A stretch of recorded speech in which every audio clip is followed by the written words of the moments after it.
নমস্কাৰ পুনৰবাৰ আহিছোঁ আজি আপোনালোকৰ মাজলৈ আজি পকাতে বহি লৈছোঁ ধুনীয়াকৈ ভিডিঅ'টো বনাম বুলিয়ে বহিছোঁ আজি একদম পকাত বহি লৈছোঁ আৰু আপোনালোকে সুধি আছে যে আমাৰ দৰমহা সোমাল নে নাই বহা পইচা সোমাল নে নাই আমাৰ বহা পইচা সম্পূৰ্ণ ৮,০০০ সোমাইছে আৰু ৮,০০০টো হাতত আজি লৈ লৈছোঁ ৮,০০০টো উলিয়াই আনি পেলাই মই আজি এমাহৰ বাজেটখন বনাই পেলাই আপোনালোকলৈ আগবঢ়াইছোঁ ৮,০০০ টকাৰে আমি এখন ঘৰ এমাহত কেনেকৈ চলিব লাগিব কিমান কষ্টকৈ চলিব লাগিব এই সম্পূৰ্ণ ভিডিঅ'টো আপোনালোকৰ মাজলৈ আজি লৈ আহিছোঁ আৰু মই সম্পূৰ্ণ বাজেটখন বনাই লৈছোঁ ধুনীয়াকৈ পইচা হাতত লৈ লৈছোঁ আৰু আপোনালোকে এনেকৈ চলেনে কেনেকৈ চলে আপোনালোকে মোৰ নিচিনাকৈ চলেনে নাই বেলেগ টকাৰো কিবা ইনকাম থাকিব পাৰে কাৰোবাৰ ঘৰত মানুহজনৰ চাকৰি থাকিলেতো ইমানখিনি মেনেজ কৰিবলগীয়া নহয় বাৰু কিন্তু কাৰো মানে মেক্সিমাম মানুহৰ ভিতৰত 10% মানুহৰহে আমাৰ অংগনবাড়ী পৰিবাৰজনে চাকৰি কৰে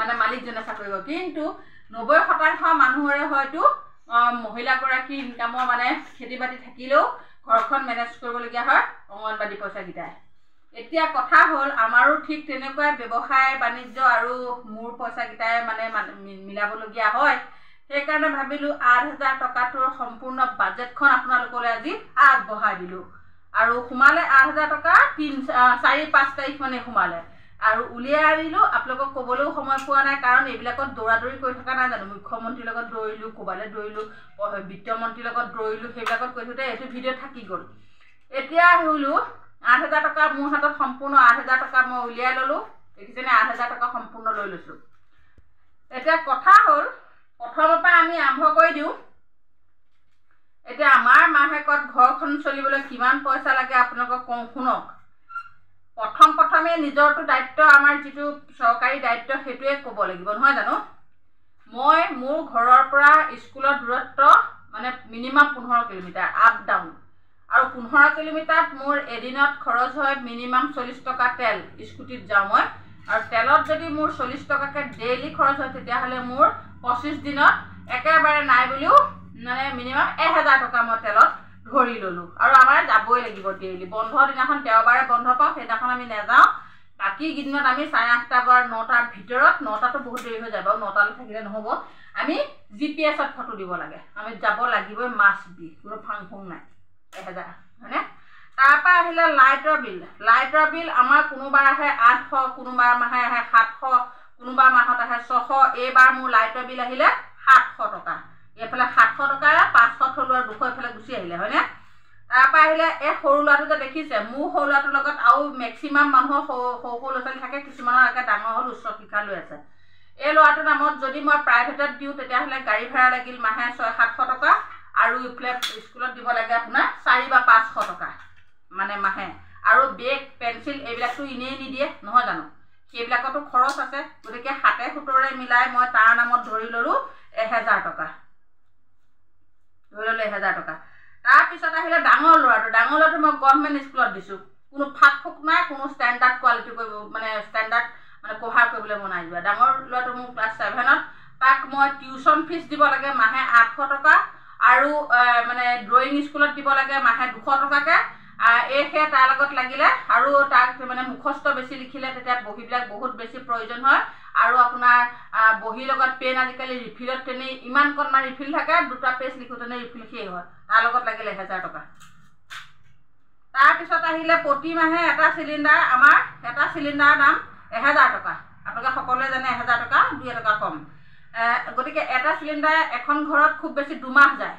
2 মাহত আমাৰ প্ৰতি মাহে 2 মাহ যদি যায় এমাহত 500 টকা ধৰি ল'লোঁ তাৰপৰা আহিলে টিভি ৰিচাৰ্জ টিভিটোতো ল'লোঁ সেই তাহানিতে টিভিটো ৰিচাৰ্জ নভৰালে টিভিটো নচলে আৰু যদি টিভিটো ৰিচাৰ্জ নভৰায় তেতিয়াহ'লে টিভিটো ডেমেজ হৈ যাব টিভি মোবাইল সেই মিলাই আৰু এটা ঘৰত মোৰ স্কুলৰ পৰা 1 GB মোবাইলহে পাওঁ সেইটো বাৰু স্কুলৰ কামখিনি হৈ যায় কথা নাই কিন্তু আৰু এটা মোবাইলটো ঘৰত ব্যৱহাৰ কৰা হৈছে সেই মোবাইলটো আৰু টিভি ৰিচাৰ্জ মিনিমাম 700 টকা লাগে থাকিল ইয়াৰ পৰা 300 টকা বাচি 300 টকালৈ গুচি আহিব তাৰপিছত আহিলে ঘৰ চলা এতিয়া মোৰ হাতত থাকিলে 1,000 2,000 3,000 টকা এতিয়া শুনক এতিয়া মই যেনিবা 3,000 টকা মই মানে পাৰ ডে এমাহত 30 দিনত 100 টকাই মানুহৰ ঘৰখন চলিব পাৰিনে বাৰু আজিকালি 1 লিটাৰ মিঠাতেলৰ দাম 200 টকা তাৰপিছত তাৰপিছতে আপোনাৰ 1 কেজি দালি দাম 100 টকা। দালি এতিয়াহে দিছে, তাকো 1 কেজিহে খাব। 1 কেজি আমি গোটেই মাহটো খাব নোৱাৰোঁ। গতিকে ঘৰখন চলিবলৈতো একেবাৰে নাই বুলিওতো একেবাৰে নাই বুলিও মানে আমাৰ নিচিনা মানুহে 3000 টকাতে টানি মানি চলিম, কথা নাই। কিন্তু কিছুমান মানুহেতো টানি মানি চলিব নোৱাৰে। এতিয়া আকৌ মোৰ ইয়াতে আকৌ গোট আছে নহয়, মোৰ সঞ্চয় গোট 3টা আছে নহয়। 3টা গোটত মোৰ সঞ্চয় গোট মোৰ 3টা আছে। 3টা গোটত মোৰ এটা গোটত মই 3টাকে শ্বেয়াৰ লৈছোঁ। এইফালে আপোনাৰ মিনিমাম মোৰ 1500 টকা মোৰ গোটত দিব লাগে। এই 1500 টকা মই গোটত দি দিলোঁ, গুচি গ'ল। থাকিল মোৰ হাতত এতিয়া 1500 টকা। এই 1500 টকাই এখন ঘৰ চলাটো সম্ভৱ নে বাৰু? এতিয়া আমি যেনিবা ঘৰৰ খাইছোঁ, ঘৰৰ গাখীৰ, ঘৰৰ চাউল, ঘৰৰ পাচলি, কিছুমানে ঘৰৰ খাইছে। কিন্তু কিছুমান মানুহেতো ঘৰৰ পাচলি, ঘৰৰ চাউল খাবলৈ নাপায়, চব কিনিব লাগে। গতিকে আৰু থাকি গ'ল। এতিয়া মই এই 1500টো মই বাদ দিলোঁ। এই 1500টো একোৱেই কৰিব নোৱাৰিম। এতিয়া কিছুমান মানুহে সাধাৰণ স্কুটি এখন চলাবলৈও মানুহৰ বহুত ইচ্ছা থাকে। গাড়ীৰ কথাটো ভাবিবই নোৱাৰি। আমাৰ নিচিনা মানুহে গাড়ীৰ কথা ভাবিবই নোৱাৰি। কিন্তু সাধাৰণ স্কুটিখন আমাক কিয় প্ৰয়োজন হয় গম পায়নে? আজি বোলে অ'ত মিটিং, কাইলৈ বোলে ত'ত মিটিং, পৰহিলে বোলে আমুকত মিটিং। এই মিটিংখিনি আমি মাৰিবৰ কাৰণে আমাক সাধাৰণতে স্কুটি এখন প্ৰত্যেকৰে প্ৰয়োজন।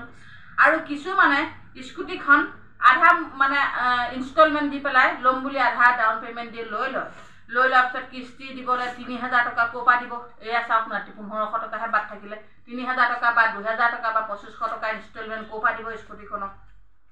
গাড়ীৰ কথা মই ভবাই নাই। মই এতিয়া গাড়ী এখন ল'লোঁ, 2 বছৰ হৈছে। গাড়ীখনৰ কিস্তি মোৰ 7500 টকা। কিন্তু মোক ভগৱানে ক'ৰ পৰা কেনেকৈ মিলাই আছে মই দি আছোঁ, মই পাৰিছোঁ। এতিয়ালৈকে মই এই 2 বছৰত মই 24টা কিস্তি হৈছে, প্ৰায় 24টা কিস্তি মই এটাও খেলি মেলি কৰা নাই। সুন্দৰকৈ মই কিস্তি মিলাই আছোঁ। কিন্তু মোৰ নিচিনা আৰু 50জনী মানুহৰতো এই সমস্যা সমাধান কৰিবলৈ বহুত সমস্যা হৈছে। এই 1500 টকাৰ মানুহে ঘৰ চলাব পাৰে নাই। ইয়াততো মই বহুত কম খৰচত মই ধৰিছোঁ। কিছুমান মানুহৰ কাৰণে ইয়াততো 5 গুণ খৰচ কৰি থকা নাই জানো? কিন্তু আমি খৰচ কৰিছোঁ খুব সীমিতকৈ। আমি মানে কি অংগনবাদী কৰ্মী যে, আমি মানে পাছলৈ চাওঁ এবাৰ, আগলৈ চাওঁ এবাৰ। এই 5 টকা খৰচ কৰিলে আমাৰ হিচাপটো নিমিলা হয়। এইফালে বোলে 10 টকা এটা আমি বেছিকৈ খৰচ কৰিলে আমাৰ সিফালে ল'ৰা ছোৱালীয়ে পেন এটা আনিবলৈ নাইকিয়া হ'ব। আমি এইখিনি মেনেজ কৰি পেলাই চলাৰ কাৰণে আমি অংগনবাদী কৰ্মীসকলে আমি ঘৰখন অকণমান হ'লেও চলিবলৈ মানে এনেকৈ টনা আজোৰাকৈ আমি চলি বৰ্তমান এইটো পৰ্যায় পাইছোঁ। গতিকে মুখ্যমন্ত্ৰী মহোদয়ক এটাই ক'ম যে আপোনাক মই বাজেটখন শুনাই দিলোঁ, আৰু এই বাজেটখন যদি মই কিবা মিষ্টেক কৰিছোঁ তেতিয়াহ'লে আপুনি মোক যি লাগে তাকে কৰিব। আৰু যদি মই বহাই লিখিছোঁ, কিবা ফুটনি মৰা কথা লিখিছোঁ, তেতিয়াহ'লে আপুনি মোক ক্ষমা কৰিব। আৰু যদি আপোনাৰ মানে যদি পায়গৈ ভিডিঅ'টো কেনেবাকৈ ক'ৰবাত মানে কাৰোবাৰ চকুত পৰে, তেতিয়াহ'লে এই বাজেটখন কিবা মানে নক'বলগীয়া যদি কথা কৈছোঁ, তেতিয়াহ'লে আপোনালোকে এবাৰ হ'লেও চিন্তা কৰি চাব।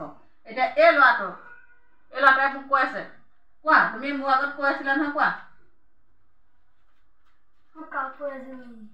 এতিয়া এই মানে ধুনুকনে কৈ আছে যে তোমাৰ দৰমহা বাঢ়িলে মোক এযোৰ কাপোৰ লাগে, তোমাৰ দৰমহা বাঢ়িলে মোক এযোৰ কাপোৰ লাগে। হেৰ' মোমায়েৰে দিছে 1500 টকা। এতিয়া থাকিল সেই ঘৰ চলিবলৈ 1500 টকাহে। সেই 1500 টকা এতিয়া কাপোৰে কিনিম নে ঘৰে চলিম কওকচোন বাৰু আপোনালোকে? কাপোৰ কিনিলে ঘৰলৈ নাথাকে। কাপোৰ আকৌ সাধাৰণ কাপোৰ এযোৰ বাৰু 500-600 টকাত পালোঁ, বাকীকেইটা ঘৰ চলিব কেনেকৈ?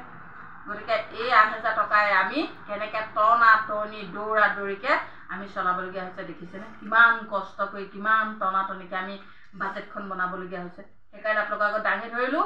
আপোনালোকে সুধি আছে 8000 টকা সোমালে বাজেট বনাই দিলোঁ।